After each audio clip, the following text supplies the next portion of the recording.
प्यारे बच्चे नमस्कार।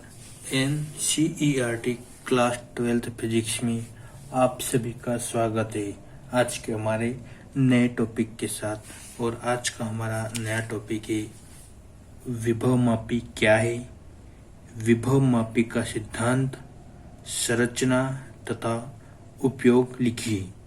अर्थात आज हम बात करेंगे विभव मापी के टॉपिक के ऊपर, जो बहुत ही इम्पोर्टेंट है।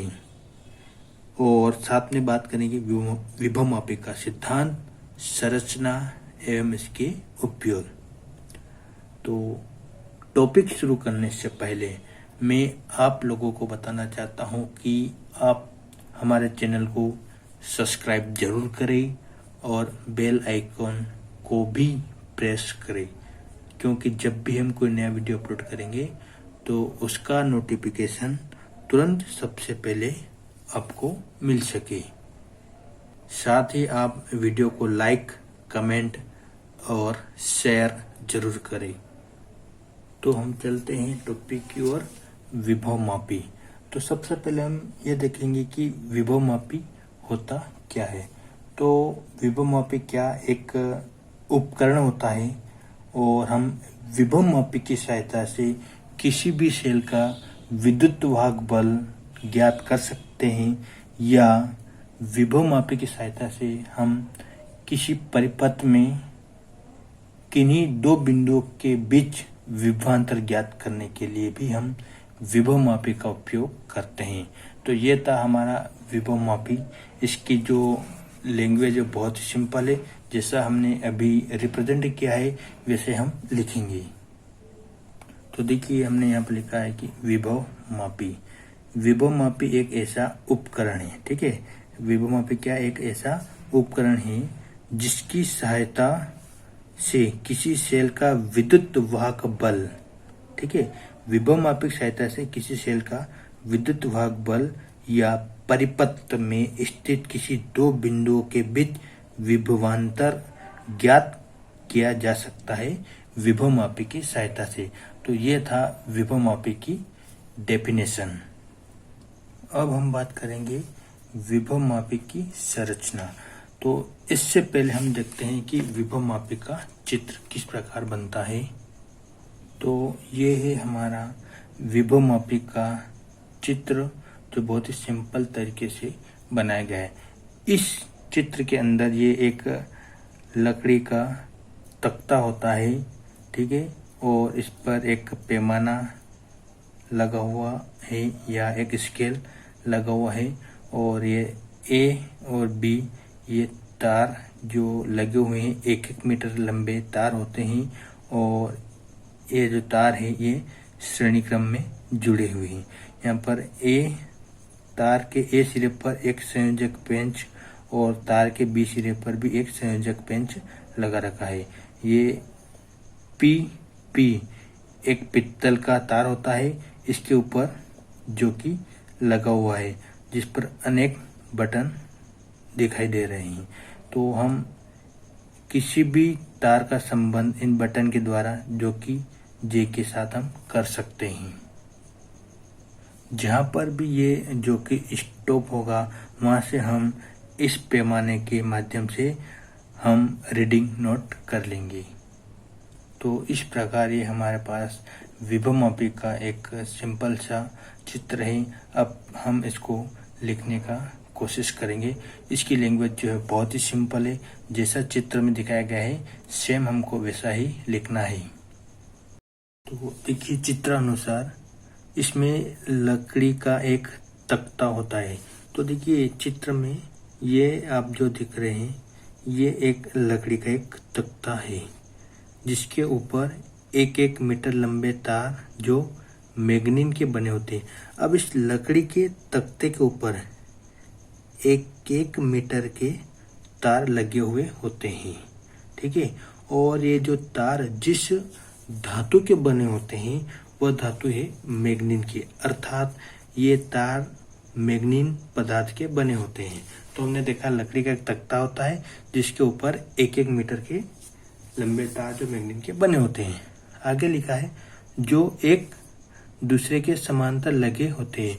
अब ये मैग्नीन के जो तार है, ये तार एक दूसरे के समांतर, देखिए इस तार के समांतर ये तार है और इस तार के समांतर ये तार है। इसी प्रकार ये सभी तार एक दूसरे के समांतर लगे हुए हैं तथा ये तांबे की मोटी पत्तियों के द्वारा श्रेणी क्रम में जुड़े रहते हैं। अब ये जो तार जो है ये तो एक दूसरे के समांतर है, लेकिन ये तार तांबे की मोटी पत्तियों के द्वारा श्रेणी क्रम में जुड़े हुए रहते हैं। अर्थात यदि हम इन तार को ओपन करते हैं, खींचते हैं इसे, तो ये एक श्रेणी क्रम हमारा बन जाता है। तो इस प्रकार हमने देखा है कि ये तार जो है श्रेणी क्रम में जुड़े हुए रहते हैं तथा एक दूसरे के साथ समांतर क्रम में लगे होते हैं। आगे हमने लिखा है कि तार के सिरों पर ए और बी दो संयोजक पेंच लगे होते हैं। तो देखिए ये तार पूरा है, एक दूसरे के समांतर है और श्रेणी क्रम में जुड़े हुए हैं। अब इन तार के जो दो सिरे ए और बी, इन दोनों सिरों पर संयोजक पेंच लगे होते हैं। जे एक जोकी है, तो देखिए यहाँ पर ये जे इस प्रकार से ये बन रहा है। तो जे क्या एक जोकी है, इसमें अनेक बटन लगे होते हैं। तो देखिए हर तार के ऊपर इस जोकी के अंदर एक बटन लगा हुआ है। ठीक है, इस तार के ऊपर ये बटन और ये बटन लगा हुआ है, जिन्हें दबाकर जोकी जे का संबंध किसी भी तार से किया जा सकता है। तो मान लेते हैं कि ये जोकी और जोकी जे के ऊपर स्थित बटन को दबाकर हम इस जोकी जे का संबंध इन तार से कर सकते हैं। मान लेते हैं कि हमने इस बटन को दबाया तो जोकी जे का संबंध ये इस तार से हो जाता है। इसी प्रकार यदि हम पहले तार के ऊपर बटन प्रेस करते हैं तो जोकी जे का संबंध इस तार से हो जाएगा। आगे हमने लिखा है कि जोकी जे की स्थिति तार के समांतर लगे, एक मिनट, तो हमने आगे लिखा है कि जोकी जे की स्थिति तार के समांतर लगे पैमाने एस पर पढ़ी जा सकती है। तो देखिए ये जोकी जे है, इस पर अनेक बटन लगे हुए होते हैं। हमने किसी एक बटन को इस तार के यहाँ पर प्रेस किया। अब इस तार के हमने जो रीडिंग नोट करना है, तो जोकी जे की स्थिति हम इन तार के समांतर लगे हुए पैमाने एस पर हम पढ़ सकते हैं या रीडिंग नोट कर सकते हैं। तो हमने यही लिखा कि जोकी जे की स्थिति तार के समांतर लगे पैमाने एस पर पढ़ी जा सकती है। ठीक है, जैसे बटन प्रेस करेंगे ये जो कि जहाँ भी स्टॉप होगा तो हम इस पैमाने पर उसकी रीडिंग हम नोट कर सकते हैं। आगे लिखा है जोकी जे पित्तल की पत्ती पी के संपर्क में रहती है। अर्थात जो जोकी जे जो है ये इस पित्तल की पत्ती पी पर चलता है, यानी कि इस जोकी जे का संबंध इस पित्तल की पत्ती पी से है। आगे लिखा है पत्ती पी के एक सिरे पर एक संयोजक पेंच लगा रहता है। तो देखिए ये हमारे पास पत्ती पी और पी है। इस पत्ती पी और पी का एक सिरे पर एक संयोजक पेंच लगा हुआ है। देखिए यहाँ पर एक संयोजक पेंच लगा हुआ है इस पत्ती पी के एक सिरे पर, जिससे जोकी जे को विद्युत परिपथ में जोड़ा जा सकता है। यानी कि हम इस संयोजक का कनेक्ट किसी विद्युत परिपथ से करके इस पत्ती पी के अंदर धारा प्रवाहित करके और हम जोकी जे को विद्युत परिपथ से हम जोड़ सकते हैं। तो ये था हमारे विभवमापी की संरचना या रचना, जो बहुत ही एक सिंपल लैंग्वेज में था। आप इसको अच्छे से रीड आउट करिएगा। अब हम आगे बढ़ते हैं विभवमापी के अगले पॉइंट की, और अगला पॉइंट जो है वो सिद्धांत। अब हम बात करेंगे विभवमापी के सिद्धांत की। तो ये था, अब हम बात करेंगे विभवमापी के सिद्धांत की। तो देखिएगा कि विभवमापी सिद्धांत में क्या क्या होता है। सबसे पहले हम एक अच्छे से इस चित्र को ड्रॉ करेंगे। ठीक है, इसमें एक तार AB है जो विभवमापी का तार है। इसकी लंबाई हम मान लेते हैं कि L है और इस AB तार के साथ श्रेणी क्रम में सेल C, कुंजी K तथा धारा नियंत्रक RH लगा हुआ होता है। अब हम जैसे ही कुंजी K का प्लग लगाते हैं या इस बटन को दबाते हैं तो इस परिपथ में धारा प्रवाहित होने लगती है, जिससे तार AB में धारा प्रवाहित होगी, जिससे बिंदु A और बिंदु B के मध्य में विभवांतर उत्पन्न हो जाता है। तो हमने लिखा है यहाँ पर, माना AB विभवमापी का एक तार है। तो देखिए ये हमने माना कि A और B ये विभवमापी का एक तार है जिसकी लंबाई L है। तो हमने इस विभवमापी की तार की लंबाई को हमने L माना है। इसके साथ श्रेणी क्रम में सेल C, कुंजी K तथा धारा नियंत्रक RH जोड़ा जाता है। तो इस विभवमापी के साथ विभवमापी की जो तार AB है इसमें श्रेणी क्रम में क्या क्या हम जोड़ते हैं, एक तो सेल C, एक कुंजी K और एक धारा नियंत्रक RH को जोड़ा गया है। आगे हमने लिखा है कि कुंजी K का प्लग लगाने पर अब हम क्या करेंगे, जैसे ये कुंजी हमारे पास K है, जैसे हम कुंजी K का प्लग लगाते हैं या इसका बटन को हम क्या करते हैं, प्रेस करते हैं, ऑन करते हैं, तो तार AB में विद्युत धारा प्रवाहित होती है।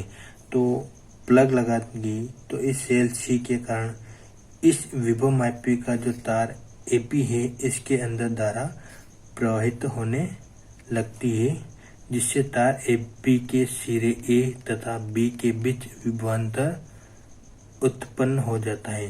तो जैसे ही प्लग लगाएंगे इस सेल C के कारण इसके तार AB में धारा प्रवाहित होगी, जिससे तार AB के सिरे A और सिरे B के मध्य विभवांतर उत्पन्न हो जाता है। आगे हमने लिखा है कि A का संबंध बैटरी के धन इलेक्ट्रोड से तथा B का संबंध बैटरी के ऋण इलेक्ट्रोड से होता है। तो देखिए ये तार AB विभवमापी का तार है, ठीक है। इस तार एक सिरे का संबंध इस बैटरी के धन इलेक्ट्रोड से तथा B सिरे का संबंध इस बैटरी के ऋण इलेक्ट्रोड से होता है। A से B की ओर प्रत्येक बिंदु पर विभव का मान गिरता जाता है।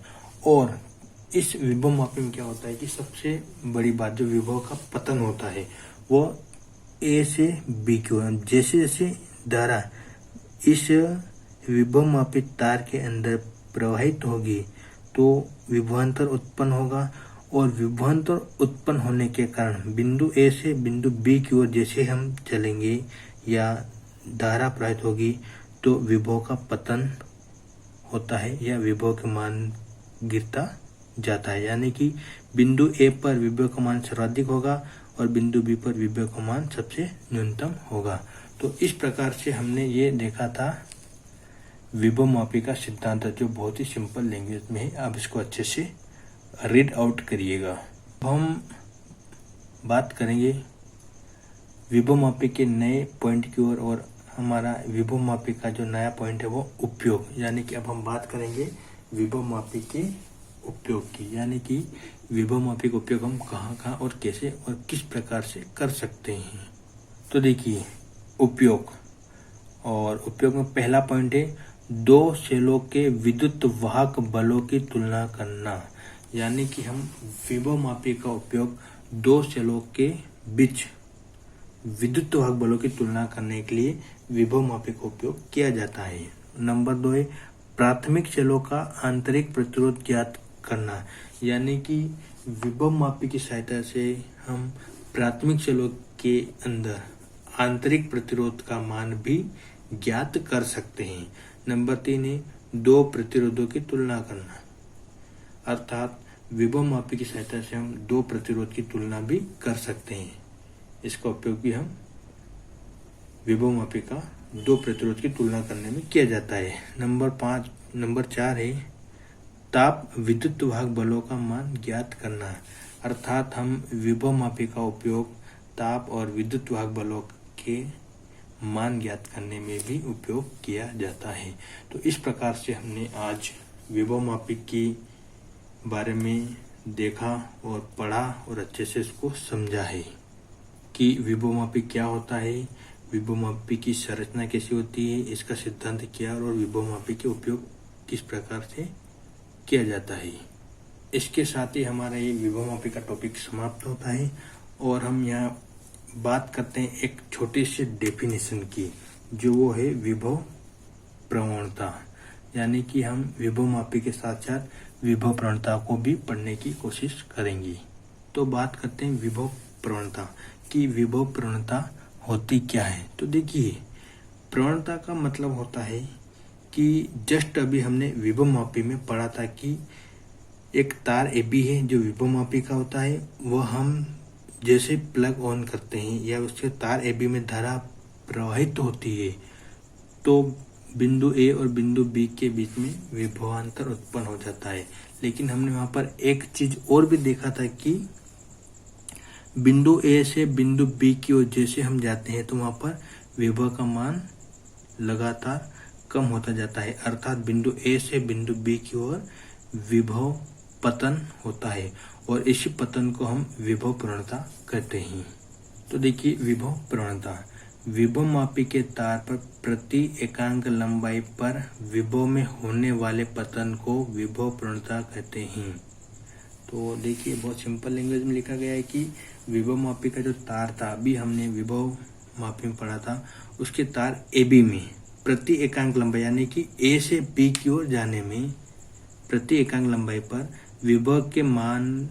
विभव में होने वाले पतन यानी कि विभव के मान में कमी का होना या विभव का मान गिरता जाना को विभव प्रवणता कहते हैं। यानी कि A से B की ओर जाते हैं तो विभव का मान में कमी होना, विभव का मान गिरना या विभव का पतन होना क्या कहलाता है, विभव प्रवणता कहलाती है। और हम विभव प्रवणता को रो से प्रदर्शित करते हैं। ये जो चिन्ह है ये इसको हम रो के नाम से जानते हैं। तो विभव प्रवणता को हम रो से प्रदर्शित करते हैं और विभव प्रवणता का जो मात्रक होता है वो वोल्ट पर सेंटीमीटर होता है। ठीक है, विभव प्रवणता का जो मात्रक होता है वो वोल्ट पर सेंटीमीटर होता है। तो इस प्रकार हमने विभव प्रवणता को भी यहाँ पर कंप्लीट किया है, जो बहुत ही इम्पोर्टेंट एक छोटा सा टॉपिक था, एक डेफिनेशन थी जो कभी कभी एग्जाम के अंदर पूछी जाती है। तो आप इसको अच्छे से रीड आउट करिएगा और पूरा टॉपिक ही बहुत ही अच्छी तरीके से आप रीड करिएगा। जय हिंद, जय भारत।